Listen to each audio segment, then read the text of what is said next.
السلام علیکم۔ شکاریات سیریز میں جو کہانی میں آپ کے لیے لے کر آئی ہوں اس کا عنوان ہے نواب صاحب کی فیل بانی۔ اس کے مصنف ہیں سید نواب علی۔ نواب حمید اللہ خان نے فارسٹ افسر مسٹر DR سوزا کی فرمائش پر چکراتا کے جنگل میں شکار کھیلنے کا پروگرام بنا کر اس پروگرام سے نواب افتخار علی خان کو مطلع کیا۔ ہم لوگ پروگرام کے مطابق چوتھے روز ڈیرہ دون پہنچے اور سوالک کلب میں قیام کیا اور دوسرے دن نواب حمید اللہ خان وہاں پہنچ گئے۔ حالانکہ ہمارا خیال یہ تھا کہ نواب حمید اللہ خان ہم سے قبل اپنے پروگرام کے مطابق ڈیرہ دون پہنچ جائیں گے۔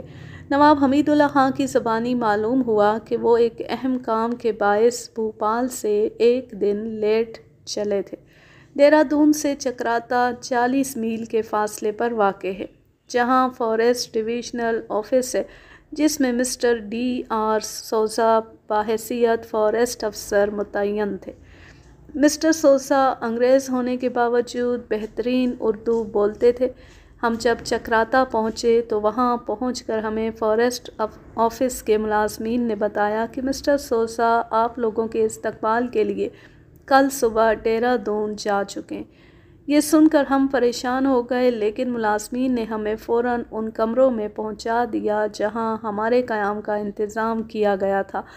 ملازمین کے اس عمل سے ہماری پریشانی تو ختم ہو گئی، لیکن ہم مسٹر سوزا کی واپسی کے لیے بے چین تھے۔ رات کے کھانے سے فارغ ہو کر ہم لوگ سونے کے لیے لیٹ گئے۔ آدھی رات گزرنے کے بعد مسٹر سوزا واپس آ گئے اور انہوں نے آتے ہی ہم سب کو بیدار کر کے معذرت کا اظہار کیا۔ میں مسٹر سوزا کی زبان سے اردو کے بہترین جملے سن سن کر حیران ہو رہا تھا۔ میرے لیے یہ پہلا موقع تھا کہ میرے سامنے ایک انگریز اس قدر خوبصورت اردو بول رہا تھا۔ مجھے حیران دیکھ کر نواب حمید اللہ خان ہنس کر کہنے لگے، نواب علی، تم شاید مسٹر سوزا کی زبان سے اردو سن کر حیران ہو رہے ہو۔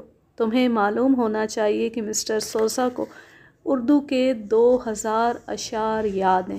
یہ بے حد قابل انسان ہونے کے علاوہ میرے خیال کے مطابق غلط محکمے میں ملازم ہیں۔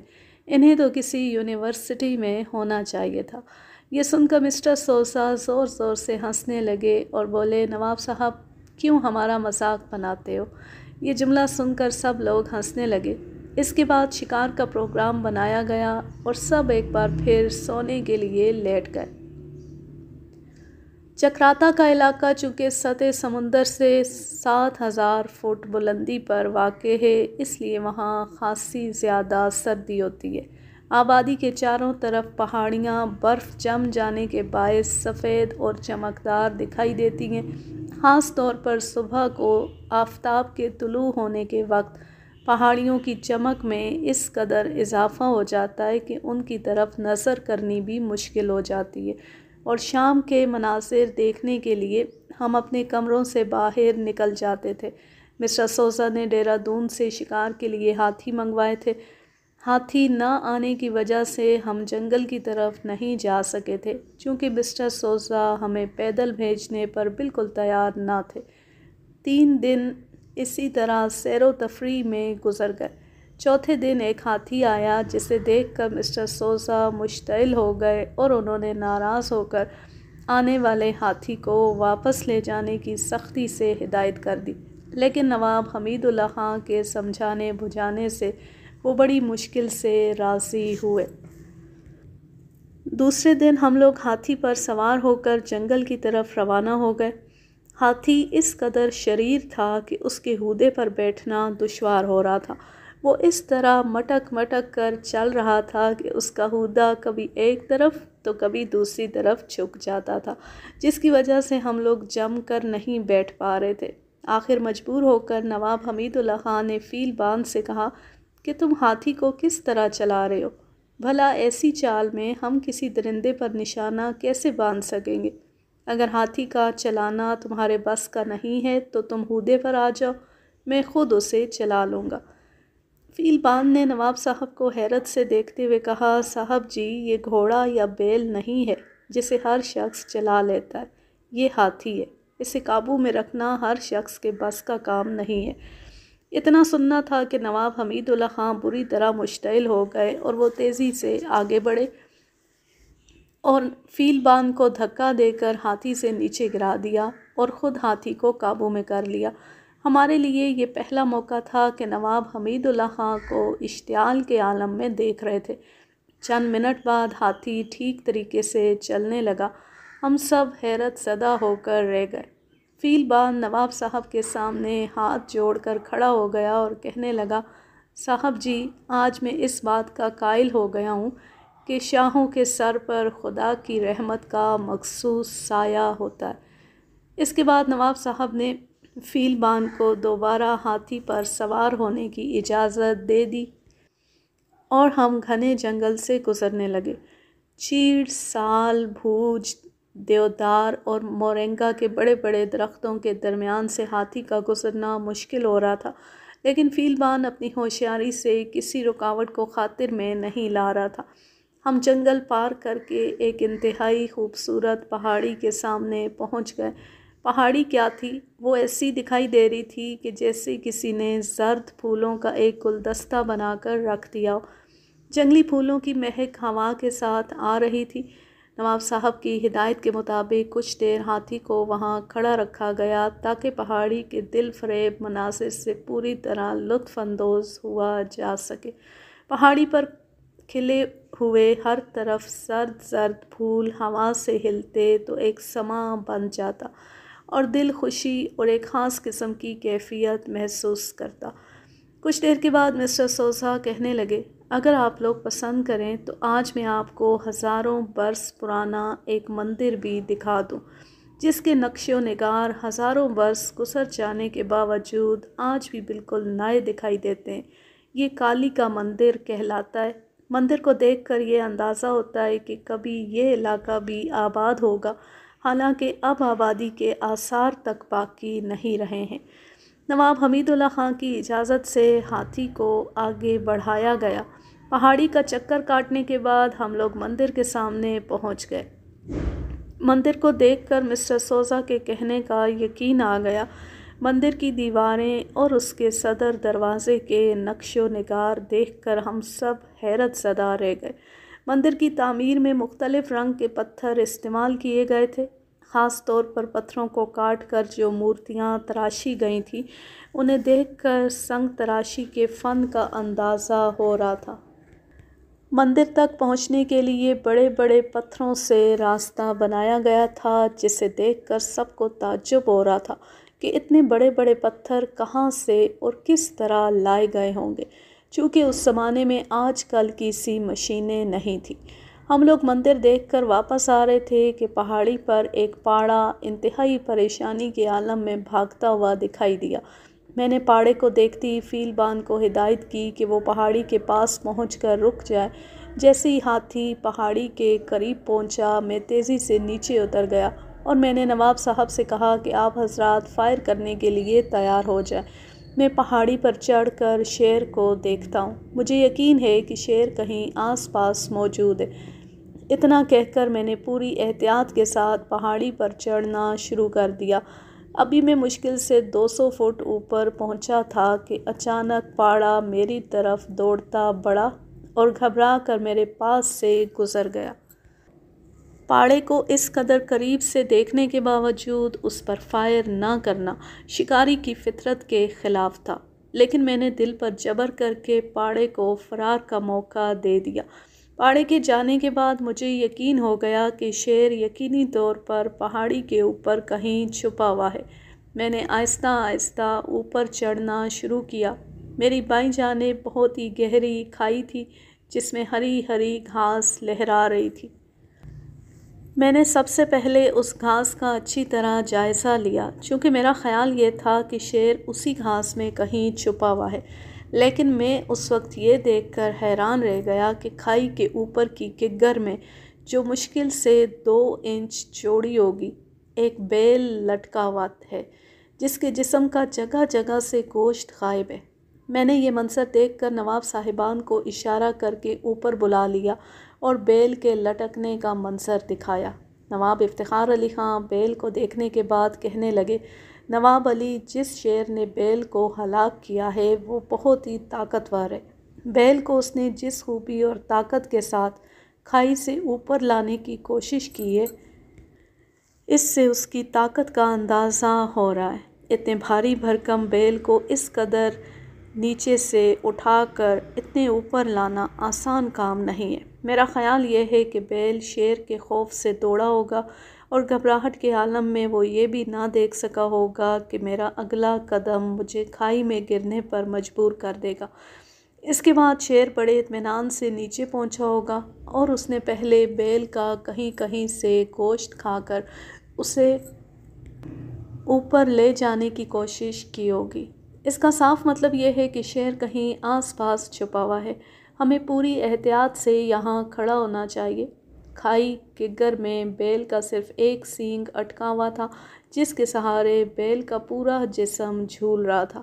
ابھی یہ باتیں ہو ہی رہی تھیں کہ ایک طرف سے شیر کے غرانے کی آوازیں آنے لگیں۔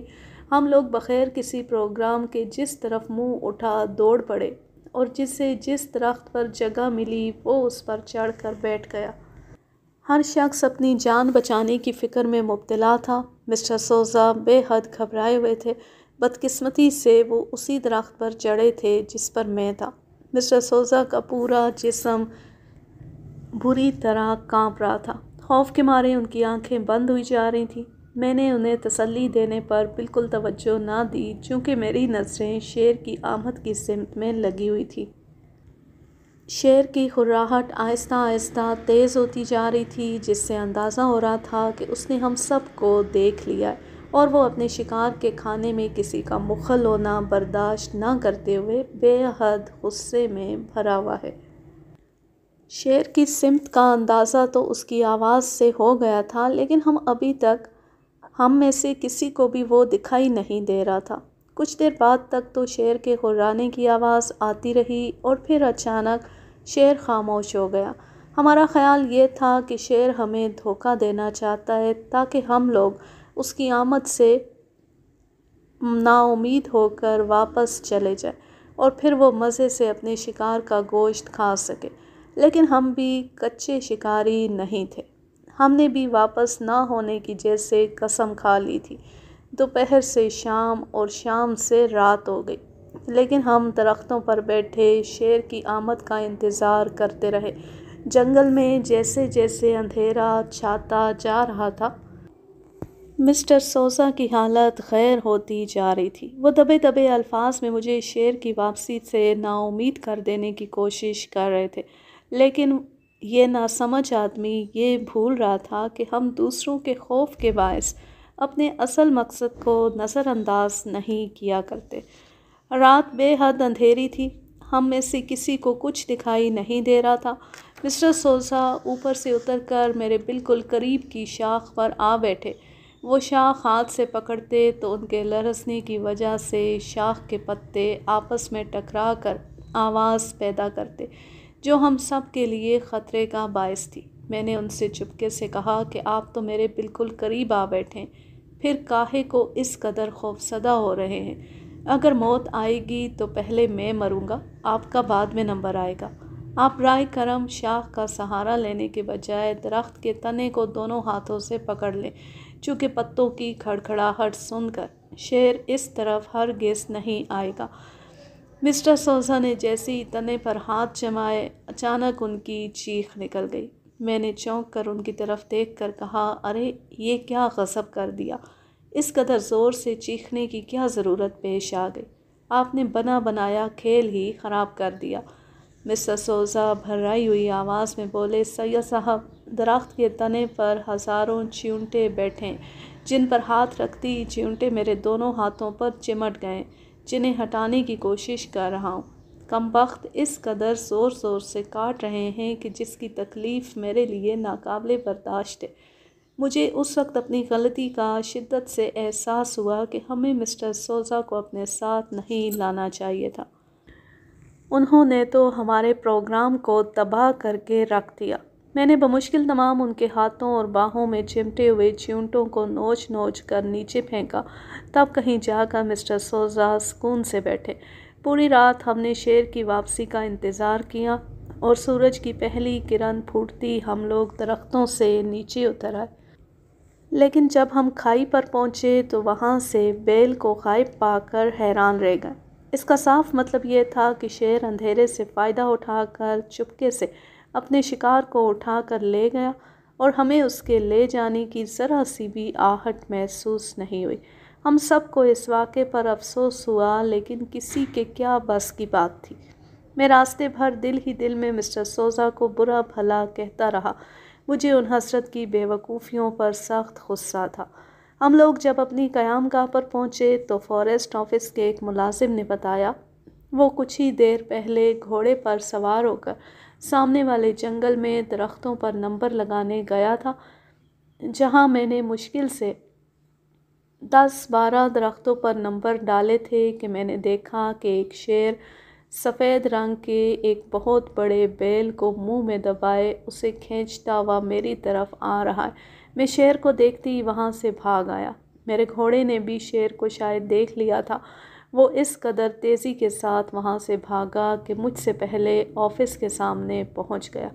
خدا نے اپنی رحمت سے آج میری جان بچا لی، ورنہ شیر ایک ہی جست میں میرا کام تمام کر دیتا۔ اس دیہاتی کی بات سن کر نواب افتخار علی خان نے میری طرف عجیب انداز میں دیکھا۔ میں ان کے انداز کا مطلب فوراً ہی سمجھ گیا اور میں نے جلدی سے کہا کہ آپ اگر اجازت دیں تو میں اس شخص کو ساتھ لے جا کر شیر کی جگہ دیکھ آؤں۔ ابھی میں یہ جملہ پوری طرح ادا بھی نہیں کر پایا تھا کہ نواب حمید اللہ خان تیزی سے میری طرف بڑھے اور میرا ہاتھ پکڑ کر بولے، نواب علی، ہم تمہارے ساتھ چلیں گے۔ تمہارا تنہا جانا کسی بھی طرح مناسب نہیں ہے۔ میرا خیال ہے کہ افتخار بھائی کچھ زیادہ ہی تھک گئے ہیں۔ اس کے بعد نواب حمید اللہ خان اور وہ دیہاتی ہاتھی پر سوار ہو کر اس طرف روانہ ہو گئے جہاں شیر کو دیکھا تھا۔ جنگل بہت گھنا تھا۔ ہاتھی اپنی سونڈ سے درختوں کی جھاڑیوں کو توڑتا مروڑتا آگے بڑھ رہا تھا۔ ہم لوگ جنگل کے اس پار پہنچ کر ایک پہاڑی کے نیچے ٹھہر گئے۔ ہمارے ساتھ آنے والے نے کچے راستے کی طرف اشارہ کرتے ہوئے کہا کہ میں نے سامنے والی جھاڑی سے شیر کو نکلتے دیکھا تھا۔ اس کے بعد مجھے کچھ پتہ نہیں کہ وہ کس طرف چلا گیا ہوگا۔ ابھی یہ باتیں ہو ہی رہی تھیں کہ پہاڑی کے اوپر سے ایک پتھر ہاتھی کے پیروں کے پاس آ کر گرا۔ میں اور نواب صاحب نے ایک ساتھ چونک کر اوپر دیکھا۔ شیر منہ کھولے پہاڑی پر کھڑا تھا۔ وہ جست لگا کر ہم پر حملہ کرنے کے لیے بالکل تیار تھا۔ آنکھ جھپکتی نواب حمید اللہ خان نے اس کے چہرے کا نشانہ لے کر فائر کر دیا۔ شیر گولی کھا کر پلٹ گیا۔ فائر کے بعد ایسا محسوس ہو رہا تھا کہ وہ پہاڑی پر گر کر ہلاک ہو گیا ہے۔ لیکن کچھ ہی دیر بعد شیر کے غرانے کی آواز آنے لگی، جسے سن کر نواب صاحب نے حیرت سے میری طرف دیکھا۔ میں نے کہا، سرکار، شیر زخمی ہو گیا ہے۔ اسے اس وقت ہلاک کرنا بے حد ضروری ہے، ورنہ وہ آبادی میں جا کر تباہی مچا دے گا۔ نواب حمید اللہ خان میرا یہ جملہ سنتے ہی ہاتھی پر سے کود پڑے اور آہستہ آہستہ پہاڑی کی طرف بڑھے۔ میں نے انہیں تنہا جاتے دیکھا تو میں بھی جلدی سے نیچے اتر گیا اور دوڑتا ہوا نواب صاحب کے قریب پہنچ کر ان کے ساتھ پہاڑی پر چڑھنے لگا۔ حقیقت یہ ہے کہ جس طرح ہم زخمی شیر کو ہلاک کرنے کے لیے پہاڑی پر جا رہے تھے، وہ شکار کے اصولوں کے بالکل خلاف کام تھا، لیکن میں نواب حمید اللہ خان کی وجہ سے مجبور تھا۔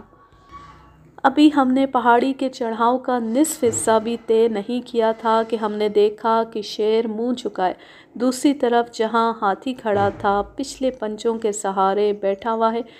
اس وقت شیر کی پشت ہماری طرف تھی۔ میں نے نواب صاحب سے اشارے کے ذریعے فائر کرنے کے لیے کہا۔ نواب صاحب نے اس وقت نہ جانے کیا سوچ کر مجھ سے کہا کہ تم فائر کرو، لیکن یہ خیال رہے کہ اس کی کمر کے درمیان کی ہڈی پر گولی لگنی چاہیے۔ میں نے اطمینان سے شیر کا نشانہ لیا اور لبلبی دبا دی۔ فائر کے ساتھ شیر بڑے زور سے دھاڑا اور چکرا کر پہاڑی کے نیچے جا گرا۔ شیر کو گرتا دیکھ کر ہاتھی خود بخود پیچھے ہٹ گیا۔